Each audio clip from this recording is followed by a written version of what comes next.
nome é Madeleine Alves de Souza Gouveia, sou natural de Aracaju, nascida em 4 de dezembro de 37, tendo feito meus estudos de curso primário àquela época em Lagarto, o curso ginasial e média no Colégio São José e Ateneu Sergipense, na época Colégio Estadual de Sergipe, e cursei Direito todo o tempo na Faculdade de Direito de Sergipe, antiga sede da Avenida Beira-Mar, sob a direção do Dr. Gonçalo Hollenberg Leite, tendo concluído meu curso em 1960. À época, eu já trabalhava nos Correios, de onde vim para o tribunal. Sou natural de Aracaju, filha de Raimundo Oliveira Souza, comerciante, Valdice Alves de Souza, professora.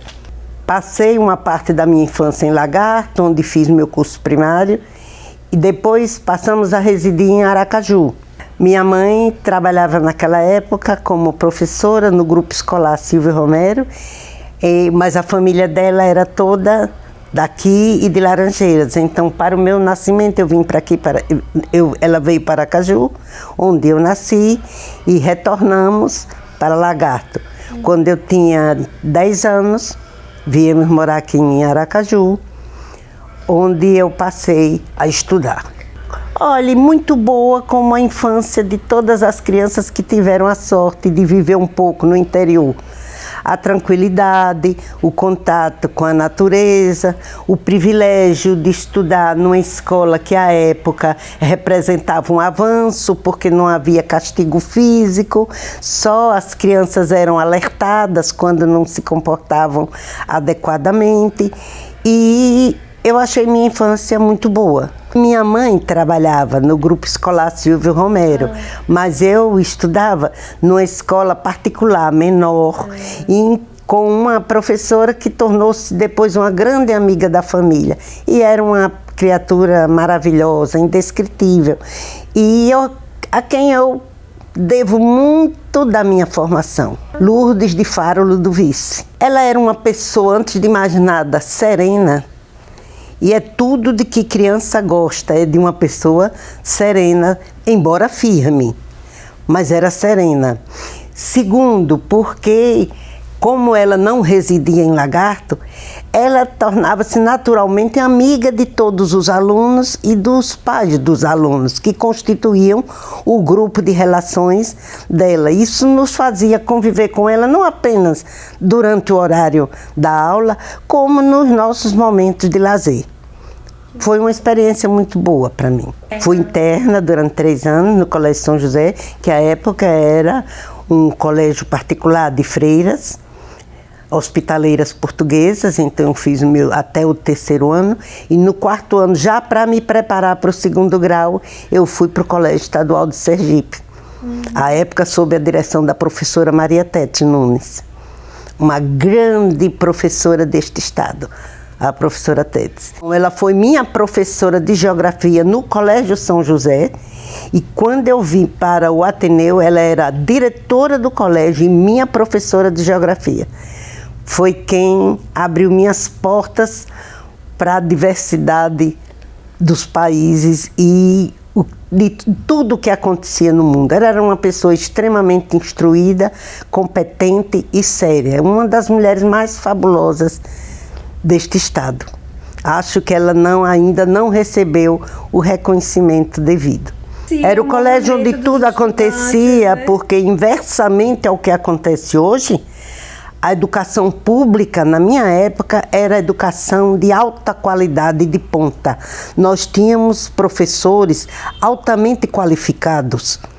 A formação no colégio estadual era uma formação que nos deixava preparados para concorrer a qualquer vestibular deste país, qualquer que fosse a carreira, e tivesse êxito, como no caso assim, específico de minha turma. Todos os colegas que prestaram vestibular aqui, Salvador, Recife e Rio de Janeiro, foram aprovados. Nós vivemos alguns episódios interessantes, porque era uma época em que, terminado o governo de Getúlio Vargas, em 54, quando eu estava no curso médio ainda, segundo ano, ainda passei os 55 no Ateneu, havia uma efervescência política muito grande. E os colégios sempre foram um lugar que catalisava todas essas reações. E nós éramos estudantes participantes, nós discutíamos muito os temas daquela época. Logo em seguida, há um período difícil que nós tivemos, do fim do governo de Getúlio Vargas, foi um período difícil, mas os estudantes estavam vibrando. Então, e nem sempre isso tinha compreensão da direção da casa. Mas nós vencemos, graças a Deus. Deu tudo certo até ir para a faculdade. Eu não vou aqui, nessa entrevista, falar algo que não seja verdadeiro. Na verdade, fazer direito não estava na minha lista de preferência. Eu desejava, sonhava e me imaginava médica. Eu não via outra maneira. Tinha algum médico na família? Tinha alguém que inspirava? Não próximo, não próximo. O que me inspirava era a possibilidade de você ter certa autonomia no lidar com sua profissão, porque o médico tem isso. Ele realmente, ele tem autonomia para fazer o que ele acha que precisa ser feito, o que deve ser feito. Isso era uma coisa que me encantava. Todas as outras profissões eu achava presas a determinadas reações e resistências, mas a medicina não. Acontece que naquela época, para se sair de Aracaju, para estudar em outro lugar, os pais tinham uma certa resistência. E eu teria que prestar vestibular em Salvador, onde não tinha nenhum parente morando, tinha que morar na casa do estudante. E eu era filha única, então na minha casa veio aquele não de antigamente, categórico, não. Vai fazer curso superior em Aracaju e o que quiser fazer depois, faz, mas vai ficar aqui. Assim, contrafeito, eu disse, bom, nesse caso, a segunda opção foi direito, e eu acho que essa resistência da minha família foi inspirada por Deus, porque foi uma profissão onde eu me encontrei e onde eu acho que fiz um trabalho que me deixou muito satisfeita. Então, não me arrependo e de nenhuma escolha nesse campo. Eu acho que eu acertei. Você sabe que, como nos bons casamentos, aquela coisa de paixão não funciona muito. A coisa foi num crescendo. Eu comecei a gostar dos temas, não de todos, alguns muito áridos, não podemos dizer o contrário, mas alguns muito interessantes, principalmente quando tínhamos a felicidade de ter professores que, além de serem competentes, sabiam transmitir. Nesta relação eu coloco o Dr. Gonçalo Hollenberg Leite, o Dr. Valdemar Fortuna de Castro, o professor Dr. Garcia Moreno, inteligência brilhantíssima, avô de nossa colega Angélica Moreno, uma pessoa espetacular. Eu fui a única mulher da minha turma. Foi difícil? No começo eu tinha mais algumas, mas algumas eram baianas, outras foram para o Rio de Janeiro. Eu terminei sozinha na minha turma. Era assim, era peculiar. Mas pense num grupo de colegas, amigos, todos inteligentes, o papo interessante, e eu me entrosei muito bem. Fui colega do Dr. Jacomo Góes, que é hoje uma figura conhecida em Aracaju, do ministro Geraldo Barreto Sobral, que foi da minha turma também, e do Dr. Francisco Novaes. E o meu entendimento com meus colegas sempre foi muito bom. Então, eu era uma espécie de garota mimada da turma, porque era a única mulher. Quando eu passo, eu reativo minha memória. Por coincidência, eu moro para ir à minha casa, é naquela direção, e é um trecho por onde eu passo com muita frequência. E lembro de nossas reuniões sob as mangueiras, da escadaria da faculdade, muitas fotos tiradas ali. E antes de ser a Faculdade de Direito, ali foi o Grupo Escolar Barão de Maruim, onde minha mãe também trabalhou. De sorte que é um prédio, para mim, que reativa muito as lembranças daquela época. No meio do curso de Direito, eu fiz concurso para os Correios e fui aprovada. E comecei a trabalhar nos Correios em 1958. Eu fui trabalhar nos Correios, onde, graças a Deus, tive uma carreira de 17 anos, tendo sido diretora de pessoal, tendo sido advogada dos Correios, e o meu cargo de origem era de telegrafista. Mas eu trabalhei poucos anos como telegrafista. Foi lá que conheci o meu esposo, que foi do mesmo concurso meu, e nos casamos em 1965. Mas a senhora ficou trabalhando como advogada também dos Correios depois que se formou? Não logo, porque eu tinha só 3 ou 4 anos na repartição e depois foi que eu fui convidada para ser advogada da empresa e depois convidada para a chefia do pessoal. Primeiro porque eu estava com um curso de Direito, modéstia à parte, foi um curso bem feito e eu achei que eu não podia me dar o luxo de deixar um diploma de curso superior numa gaveta como decoração ou num quadro. Eu tinha que fazer alguma coisa naquela área. Advogar simplesmente não me atraía, porque para advogar você tem que ter o espírito de advogado. E meu espírito era mais de magistrado ou de membro do Ministério Público. À época, o concurso de magistrado se apresentou, eu fiz concurso para juiz, fui aprovada e depois nomeada para a comarca de Porto da Folha, em 1975. Como é que foi? Setembro de 75. Juiz. Era assim, eu ia e passava a semana em Porto da Folha. Deixar as crianças? Ah, minha filha, toda juíza, até as mais novas de hoje, que chegaram na época do asfalto e da viagem rápida, todas sabem que essa história é igual. A gente viaja todo dia de coração partido e fica lá de coração partido até a hora de voltar. Porque deixamos com pessoas confiáveis, seguras, mas tem a saudade e tem a preocupação. Mas a gente também tem uma carreira que precisa tocar e que gostamos de fazer bem. É muito dividido, porque você não pode ser exclusivamente mãe, é pouco para uma pessoa nos dias de hoje. E também, se for juíza relegando sua condição materna, você vai sofrer mais ainda. Então você tem que conciliar as duas coisas e pedir a Deus que dê certo. Porque só por sua força fica meio difícil. E deu, né, doutora? Deu, graças a Deus, eu não tive problemas maiores. A caçula tinha problemas de saúde, mas contei com a compreensão dos desembargadores à época, com destaque para o desembargador Pedro Barreto de Andrade, que ele sempre compreendia minhas dificuldades. Desembargador José Vasconcelos, pessoa extremamente rígida, que todo juiz achava que ele... Comigo, não. Sempre solícito, atencioso, e eu nunca tive dificuldades com a saúde de minha filha. Sempre que era preciso, eu vinha sem qualquer obstáculo. Difíceis, o asfalto ia até Maruim ou Siriri, se não me engano. Daí para frente era barro mal conservado.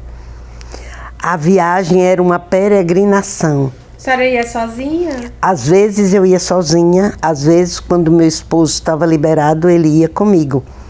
Mas a maioria das vezes eu ia sozinha. Eu ia de ônibus. Porque dirigir sozinha até uma cidade como Porto da Folha era realmente um risco. Não de assalto, que aquilo não existia. Isto não existia naquela época como hoje. Mas de ter um acidente no caminho, uma dificuldade com o carro, e as pessoas lá me esperando e eu ficar na estrada. Então, eu não queria correr esse risco. Então, eu ia de ônibus. Nós saímos daqui 4 horas da manhã e 11, quando Deus ajudava, estávamos chegando em Porto da Folha. Era isso mesmo, minha filha. Porque parava em todas estas cidades do caminho e mais onde alguém acenasse. Era muito engraçado. Agora, isto me deu uma experiência, um conhecimento da população onde eu ia para quem eu ia jurisdizer. Eu ia vendo o comportamento das pessoas, como pensavam, porque elas conversavam muito nos ônibus, e aí você ia sentindo como é que funcionava a vida ali. Isso te ajudou? Muito, me ajudou muito. Viu? Muito. Uma vez eu ia viajando e ia um desses indivíduos que resolvem ganhar a vida da forma errada e se dirigiu para Gararu, onde eu estava substituindo, dizendo que era uma pessoa que curava de todas as doenças. Quem tivesse problema de fígado, estômago, procurasse, porque ele tinha uma, como é que se chama? Uma poção mágica que dava à pessoa e a pessoa curava. Apenas, portanto, aí deu um valor à época. Eu disse, não vai dar certo. Quando eu cheguei em Cararu, mandei chamar o delegado, disse, olha, tem uma pessoa que veio aqui fazer esse trabalho. Ele vinha anunciando no ônibus e eu calada no meu lugar. Eu disse, chegou uma pessoa aqui hoje, então o senhor avise para ele voltar no ônibus de 1 hora. Porque se ele ficar aqui na comarca, não vai ficar fácil. 1 hora da tarde ele pegou o ônibus e voltou. Foi enganar pessoas de outro lugar, mas não de onde eu estava trabalhando. No hotel, com as condições, uma cozinha maravilhosa, da qual me recordo até hoje. A própria dona de Porto da Folha. A própria dona do hotel era quem preparava as refeições. Muito saborosas, e era só. O bom acabava nessa parte. As instalações eram a de uma casa residencial, onde ela instalou um hotel. Não tinha nenhum requisito de hotel, não tinha uma condição de hotel. Hotel era um nome técnico que se dava a uma casa onde ela hospedava pessoas. E as audiências eram feitas na prefeitura, de forma muito interessante. A gente chegava, o prefeito já sabia que era nosso dia, desocupava a sala para que a gente fizesse. Não, é uma sala na frente, que era de recepção. Ficava na frente, ele desocupava para a gente atender as pessoas. E quando a gente precisava de ouvir alguém em segredo de justiça, ia para a sala ao lado, os funcionários tinham que sair. Mas isso tudo feito num clima de cooperação, de compreensão. Nunca houve má vontade da prefeitura, nem resistência, entendeu? Era assim, as pessoas compreendiam muito as dificuldades do Poder Judiciário e vice-versa. A mesma coisa, uma cidade mais interessante, porque ficava às margens do Rio São Francisco. Tinha assim uma paisagem que atenuava mais o nosso isolamento, mas o tipo de trabalho, as características dos processos, as mesmas, com uma diferença. A criminalidade era um pouco maior, mas nada parecido com os dias atuais, porque muita gente cometia crime do lado de lá em Alagoas e atravessava para cá, para Gararu.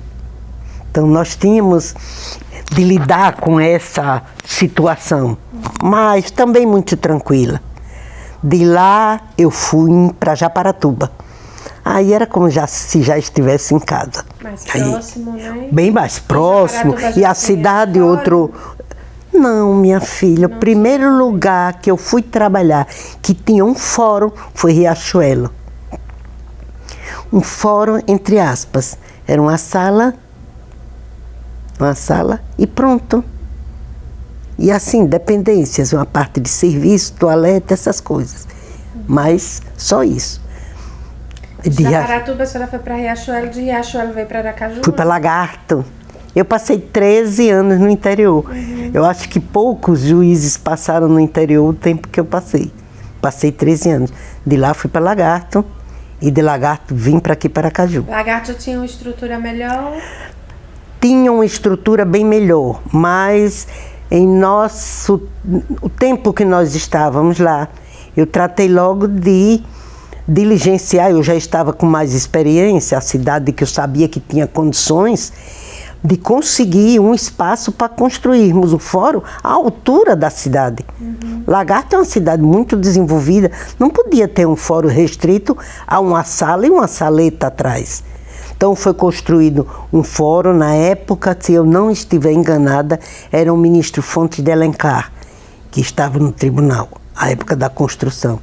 Aí o fórum tinha todas as características de um fórum moderno, com dependências para os cartórios que funcionavam no próprio fórum, um auditório muito bom, sala de audiência, residência para o juiz, sem luxo, porque naquela época nós não pleiteávamos esse tipo de instalações simples, modestas, mas confortáveis para o juiz passar suas noites da comarca. Quantidade de assessor, zero, eu posso lhe informar. Número de assessores, zero. E até os aparatos tecnológicos também? Nenhum, minha filha. Não tinha o telefone, como é que era? Se você me pergunta isso, a resposta vai parecer que eu sou um dinossauro, porque é tão diferente do que é hoje. O único meio de comunicação meu em Porto da Folha era um telefone do quartel de polícia. Então, eu pedi ao delegado para fazer uma ligação para a Secretaria de Segurança Pública, para a Secretaria de Segurança Pública ligar para a minha casa, para eu ter notícias da saúde de minha filha, que naquela época era muito delicada e eu ficava angustiada. Eu ligava, ou quando eu tinha qualquer problema do tribunal, o procedimento era o mesmo. Não tinha. Era assim, isso foi em Lagarto, isso foi em Gararu e Japaratuba mudou, tinha telefone. Mudou. Telefone do cartório, do escrivão. Porque nós saíamos, eu me lembro, meu antecessor foi meu colega e amigo Dr. Manuel Cândido Filho, que saíamos com a máquina da datilografia para a prefeitura para fazer audiência. E um belo dia chegamos na prefeitura e disse, infelizmente não vai poder ter audiência hoje, porque vem um pessoal do Tribunal de Contas. Eu disse, como?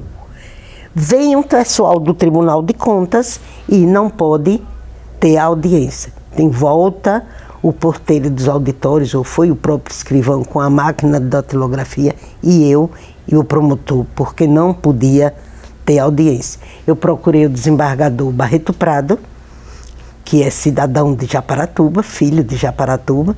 Doutor Luiz Rabelo também era filho de Japaratuba. E doutor Prado providenciou a locação, se eu não me engano, de uma casa na Praça da Matriz, e nós fomos, graças a Deus, trabalhar nessa sala. Para quem não tinha nada, nós passamos a ter um prédio majestoso. Porque você imagine a prestação jurisdicional, as pessoas virem dos povoados para fazer uma audiência e você dizer, não vai ter audiência porque a gente não tem onde fazer. Quando era para ouvir uma pessoa, ouvia no cartório, uma só. Criávamos ali um espaço, mas isso dá à população e às partes, no caso, a sensação de que é um serviço desorganizado, sem estrutura. A justiça não precisa de luxo, mas ela precisa de eficiência, de mostrar que ela tem o espaço dela digno, onde ela recebe os cidadãos.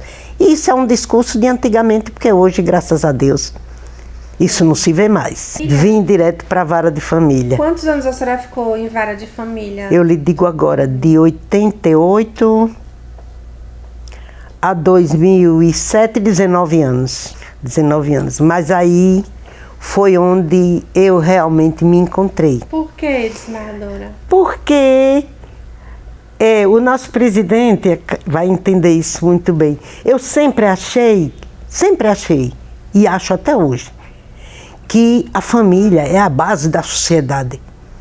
Não existe nenhuma sociedade que possa se desenvolver se ela é desatenta para a estrutura familiar. Porque é ali que os cidadãos são formados. É dali que ele recebe exemplos de comportamento para a vida. Então, eu via na consolidação da família realmente uma contribuição importante para uma sociedade digna.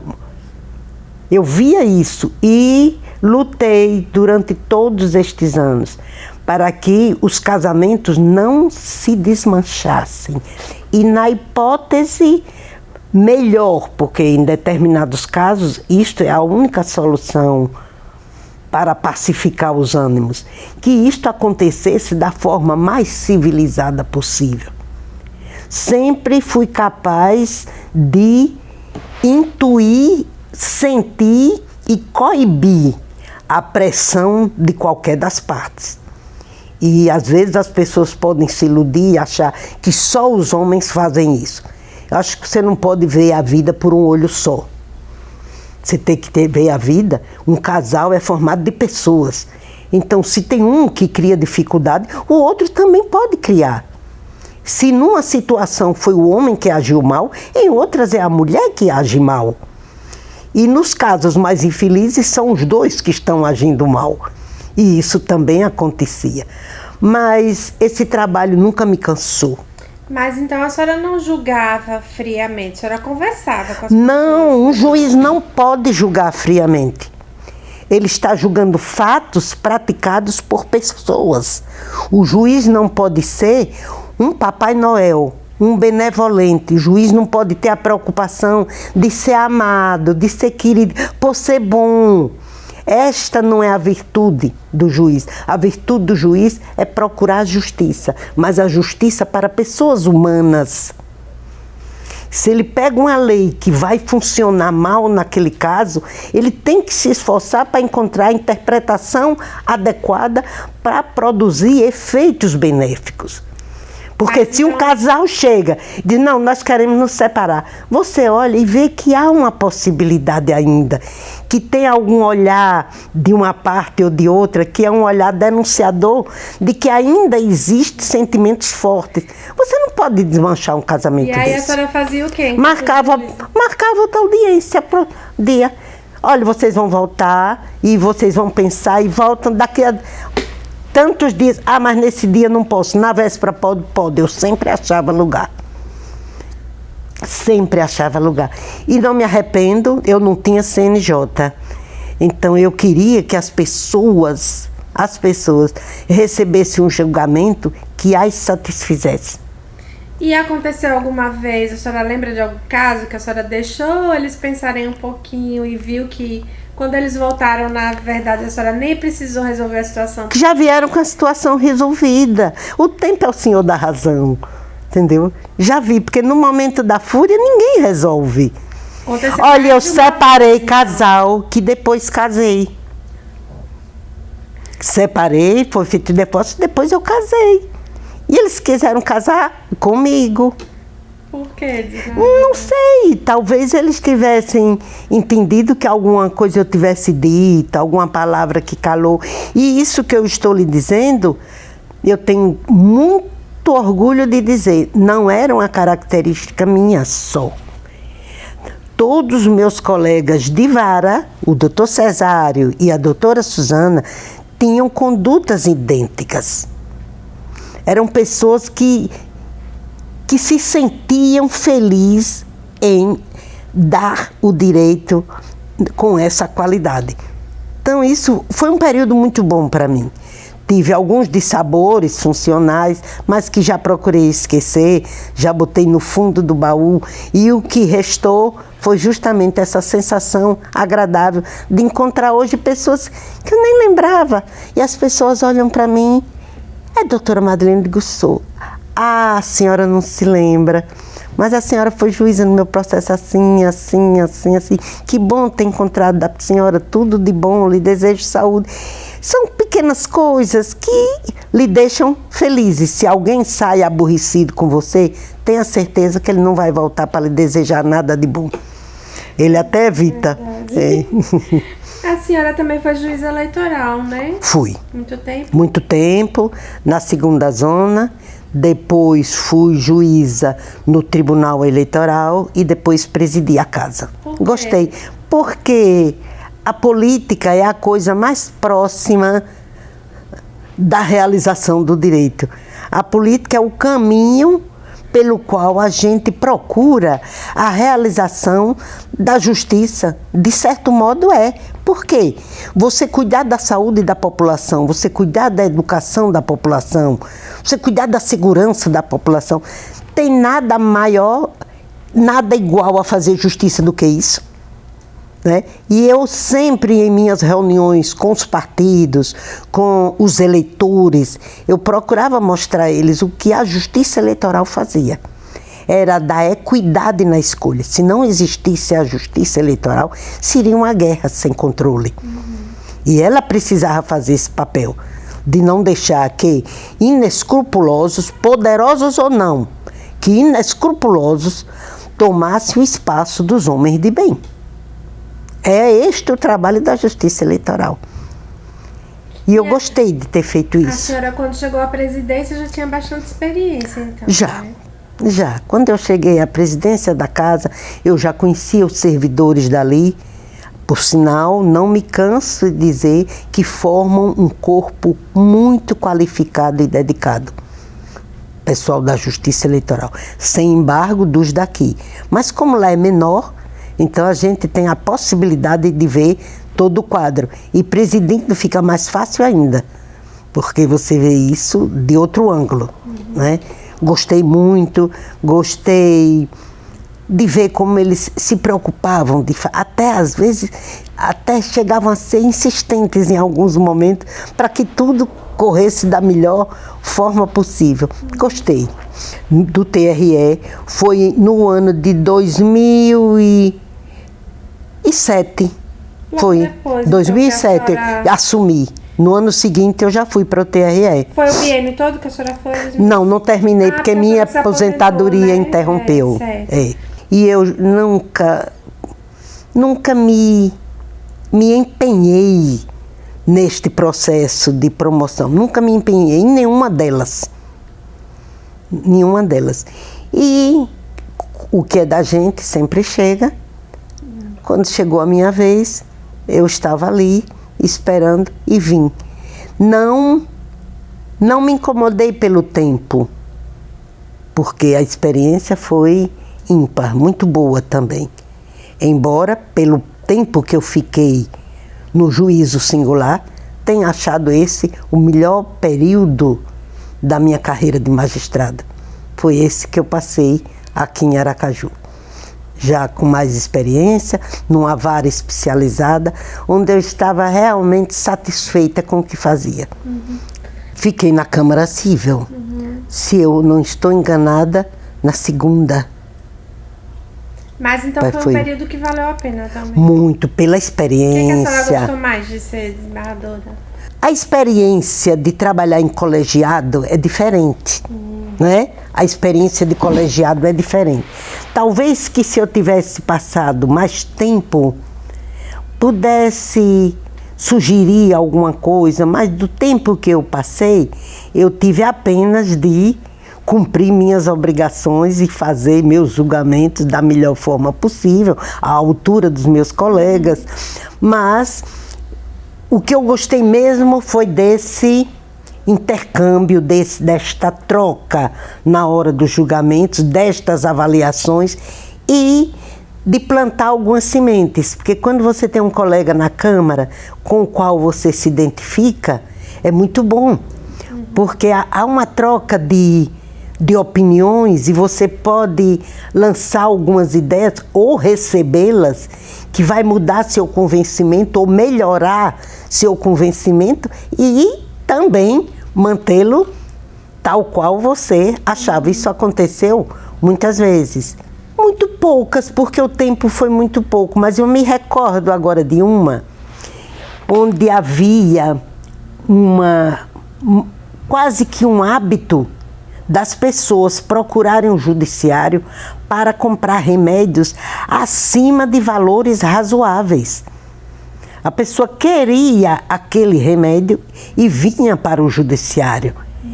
E, na maioria das vezes, obtinha isto através de liminar. Quando essas questões foram submetidas a mim, eu levantei a hipótese de que o Estado não teria esta obrigação de dar remédio de ponta a quem desejasse. Por quê? Porque a obrigação do Estado era de garantir a saúde de todos. Se eu vou dar um tratamento privilegiado a um, tenha certeza que é em detrimento de uma boa maioria. Porque se tem uma coisa que não adianta ter opinião diferente, é sobre matemática. 2 mais 2 são 4. Se eu tenho que distribuir igualmente para 4 pessoas, só cabe 1 para cada um. Se eu der 3 a 1, eu vou ficar com 1 para os outros 3? Não é justo. Além do que, as verbas vêm para o Estado da União de acordo com as necessidades avaliadas daquele Estado. Então o Estado de Sergipe, na época, estava suprindo gente que vinha de Paulo Afonso, gente que vinha de Arapiraca, gente que vinha de Esplanada. Ora, e o pessoal daqui. Então, eu hoje vejo, porque eu tenho colegas que continuam trabalhando e outros que estão até em outras áreas do Estado e veem isso com muita nitidez e lucidez. Então, acho que hoje já existe, eu não tenho acompanhado o julgamento, mas hoje já existe uma opinião mais, digamos, menos generosa, menos aquela de ter de atender. Porque a gente atende. Tem que ver, o Estado tem que cumprir seus deveres, mas ele tem que cumprir para todos. Exato. Ele não pode pensar aqueles a quem ele quer ajudar. E claro que quem tem um bom advogado e um bom médico vai vir com aquele remédio que poucos podem comprar. Honrosamente, em 1992, se eu não estiver enganado. 91, 92, não sei, este ano é 8, não sei. Eu sei que foi de 92 eu estava na MAD, de certeza. Essa foi uma escolha que me deixa honrada até hoje. Porque eu fui a única mulher a presidir a Associação dos Magistrados, até hoje. Não sei por quê. Hoje temos uma grande maioria de colegas capacitadas, inteligentes, dinâmicas, mas o mundo masculino é ainda fechado na entidade. Foi homem antes, depois fui eu e acabou-se. Até hoje, mais ninguém.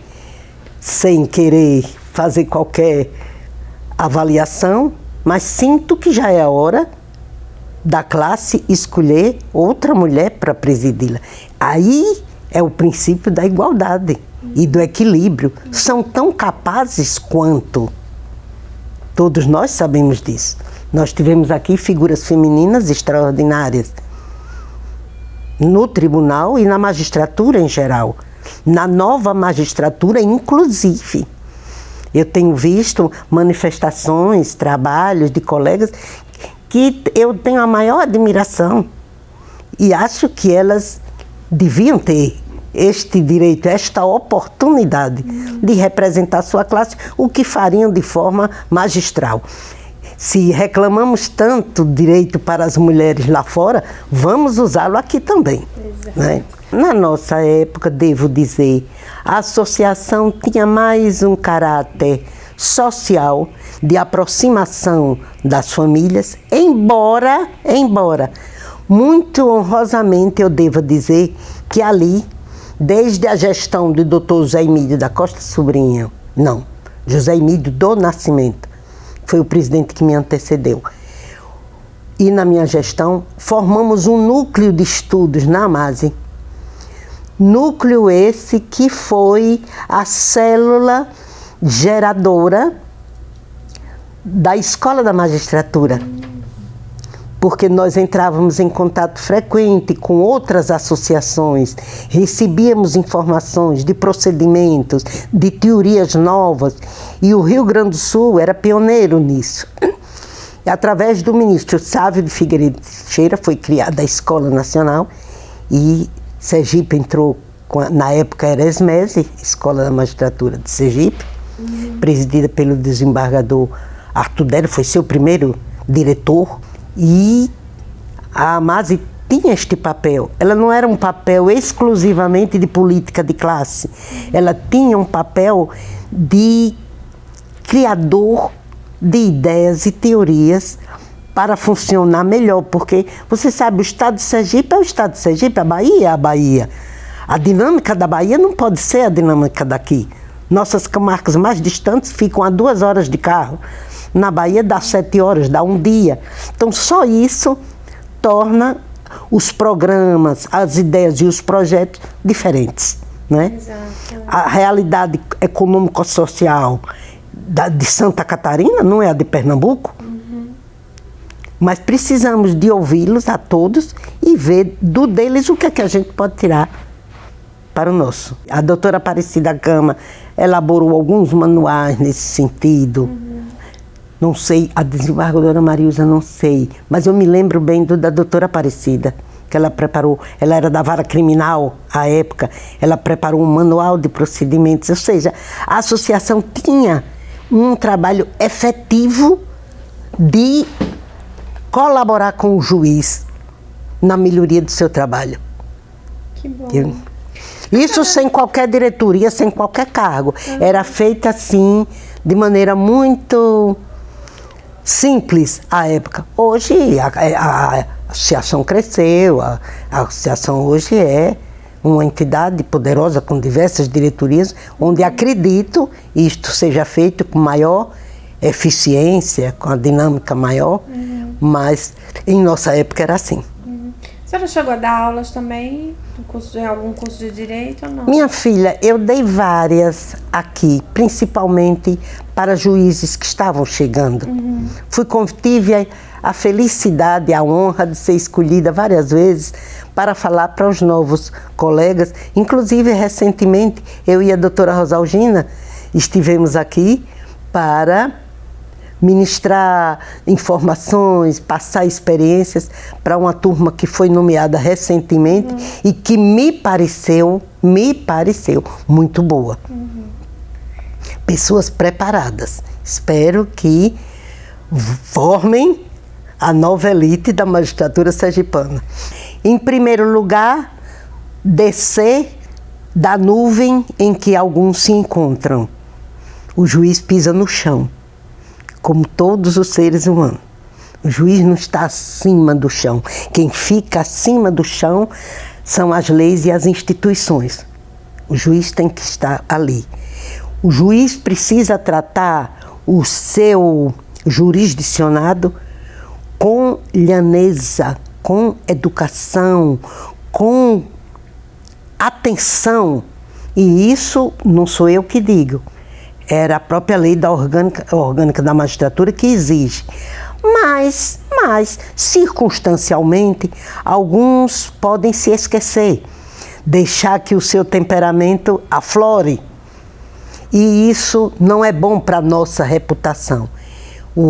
Todos os brasileiros sabem, isso eu não estou dizendo, quem diz é a televisão todo dia e toda noite, que em alguns meios a magistratura tem se desencontrado de seu povo.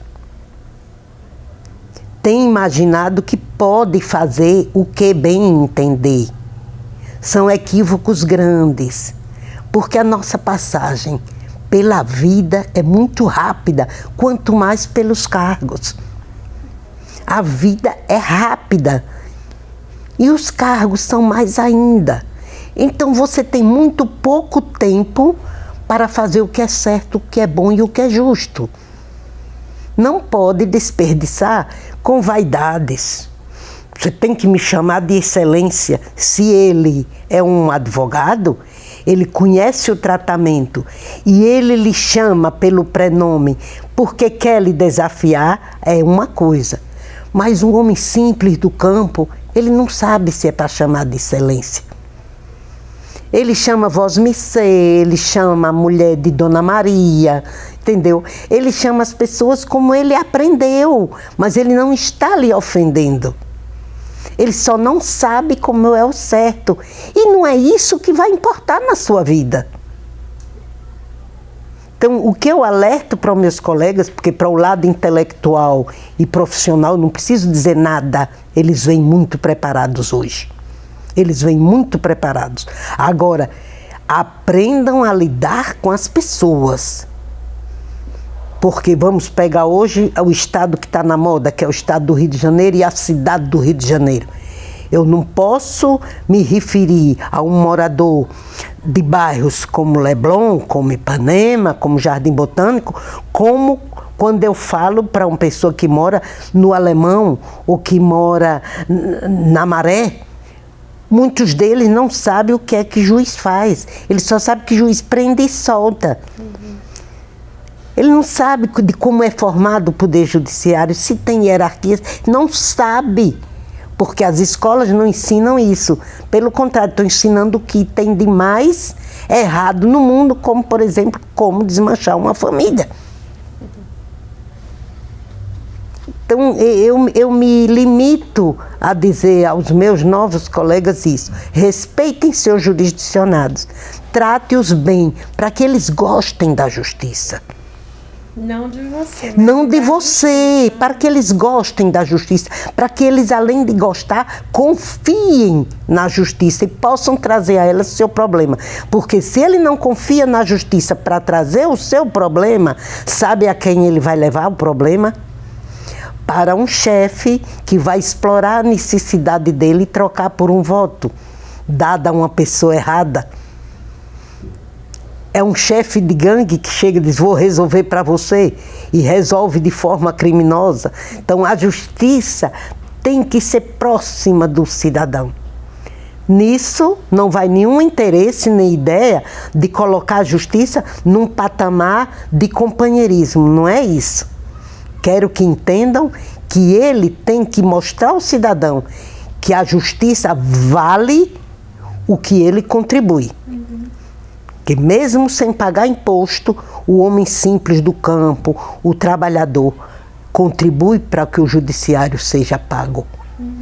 Contribui com os impostos que caem sobre ele ou incidem sobre os alimentos que eles consomem. Então a gente tem que ver nestas pessoas o cidadão que ele é. Graças a Deus, eu estou fazendo agora o que eu sonhava em fazer toda a minha vida, curtir minha família. Meus filhos todos moram fora. A caçula mora em Feira de Santana, é médica. Eu tenho uma filha procuradora da Justiça Militar Federal e tenho um filho bacharel em Direito. E o que é que eu faço? Estou curtindo os filhos deles, meus netos. Eu estudo com eles, eu discuto coisas com eles, eles me consultam sobre, por exemplo, um problema de atualidade, que as professoras contam de uma maneira, vó, é assim mesmo, eu estou em dúvida, o que é que você tem para me dizer? Tem quantos netos? De 7, quantos anos? 7, Qual a faixa assim? de 20 a 14. É. E isso para mim é um deleite, porque eu corri tanto na época de formação dos meus, que às vezes o tempo para eles era limitado. Eu agora descontei, estou descontando ainda. Não existe nada que me dê mais prazer na vida. Nem viagem, nem nada. Bons livros, continuo gostando. Mas entre os bons livros e um papo com meus netos, é o papo com os netos. Que toma a dianteira. Eu acho até que falei muito, mas é porque eu realmente quero desfazer aqui um equívoco que acompanhou a minha vida toda. Eu quero aqui, e acho que talvez seja essa das últimas vezes que eu falo para a magistratura, enfatizar que foi excelente escolha que eu fiz de vir para a magistratura estadual. conhecer o meu estado todo, como são as pessoas do meu estado, como é e como foi a vida de muitos, entendeu? Ouvir histórias e reavivar lembranças foi muito bom. E os anos que eu passei na vara de família foram a coroação dessa satisfação. Eu quero agradecer a Deus por esta oportunidade que me deu, sem que eu tivesse buscado freneticamente.